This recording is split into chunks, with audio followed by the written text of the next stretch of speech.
Kur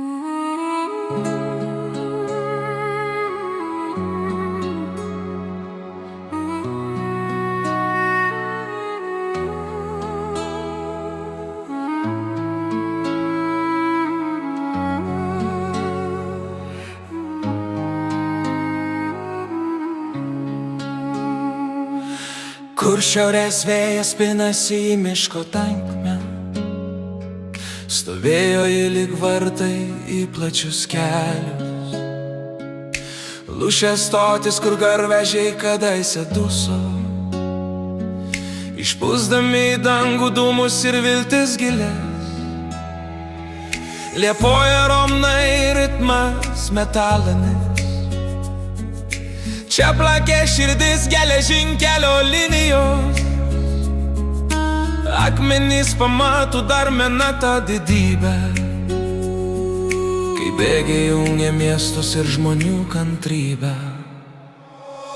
O lūšė, lūšė, stotelė pamiršta, tavo peronas dabar samano mirto.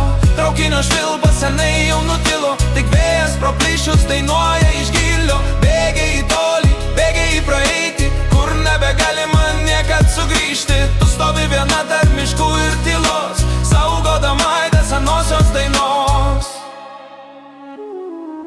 Čia lagaminai sunkus trenkdavosi į žemę, čia atsisveikinimai skaudus ir susitikimai lėmė.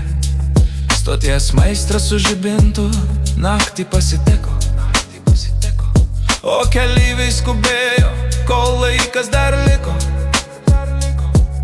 Latvijos siena čia pat už miškų ir už upių. Kiek daug čia likimų, kiek daug čia suklupusių. Dabar tik paukščiai nutūpę ant stogo, girdi kaip plienas praeityje groja. Nors ratų bildėsi seniai jau pasibaigė, ir piktžolės kyla per skaldą ir snaigę. Kiekviena plyta čia turi savo vardą, kiekviena siemena tu senai tvarka. Tai ne tik pastatas, tai durys į laiką, kurį dar kažkas atminti savo laiko. Ateisiu tyliai prie lango užkalto, pajusiu kvapą dervos ir metalo šalto. Lūšės stotis lyg laivas paliktas krante, nors jūra nuseko šiame krašte. Bet vakaro saulė, kai nusileidžia žemai, nušviečia stotį lyg būtų vėl seniai namai. Ir rodos toj sudundės, toj vėl sublamsdės, ir traukinys lauktai keleivį išleis prie dainys. O lūšė, lūšė, stotelė pamiršta, tavo peronas dabar samana mirto. Traukinio švilpas seniai jau nutilo, tik vėjas pro plyšius dainuoja iš gylio.